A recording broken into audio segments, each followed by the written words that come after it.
You know, when I look back in the history of the Barossa, old vines only really became a conversation really in the late 70s into the 80s. And one of the reasons it did is because of the downturn in the wine industry.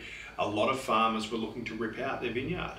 And it was only then, and you know, it is the Robert O'Callaghan's of the world, and it was, you know, the Bob McLeans and Carl Lindners of the world. You know, I think St. Hallett was the first wine company in Australia to bring out a wine marketed as old block Shiraz, and it was all about these were old vines, you know, and I think Carl jokingly said at one point, yeah, I've got to walk up and down the roads with an axe, you know, once a year to get them to, you know, just to threaten them so that they produce something. And so that was the start of that conversation, and a lot of growers were growing grapes. They didn't realise they were growing, you know, old vine grapes, and a lot of people didn't even know phylloxera. You know, what was phylloxera? You know, and why, and you know, and then understanding the reason why we have these incredibly old vineyards, and so that whole old vine story really started out of that vine pool era, and reminding people what they have, and before you go and pull them out, you have something really rare in the world of wine, and so it was only just sort of probably in the last 10 years. The Barossa actually developed the Old Vine Charter, and we did that because, one, we've been talking old vines, but we never asked the question, well, when is a vine old? Like, how old does a vine have to be old? And the other reason that we wanted to develop the charter is that there is no legal definition for old vine. So in the Barossa, to give some guide around this old vine terminology, we created the Barossa Old Vine Charter. Now, it started from Robert Hill Smith at Yalumba and Brian Walsh, who worked for Robert, and they asked the question, and they had the Yalumba Old Vine Charter.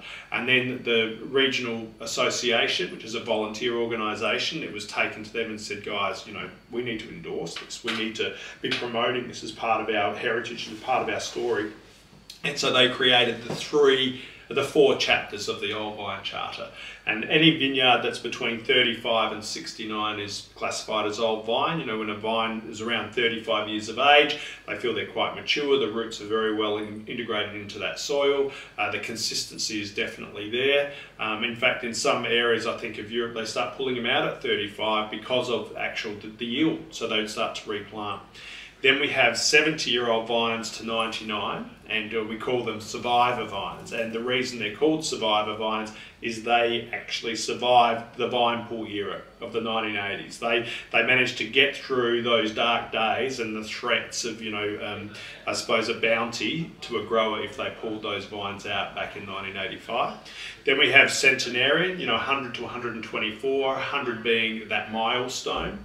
And then we have 125 years plus, you know, and that is ancestor vines because they were planted by the first or the second of the European settlers. So I think, as John said earlier, to actually be able to then, you know, go and prune a vine that, you know, generations of people had pruned before you, you know, that's just a privilege. And then to make wine from it and share that with the wine-loving, you know, the wine-loving world is just amazing. When we talk old vines, we often say things like it's not just that old vines make great wine, it's because these vines have made great wine, they become old.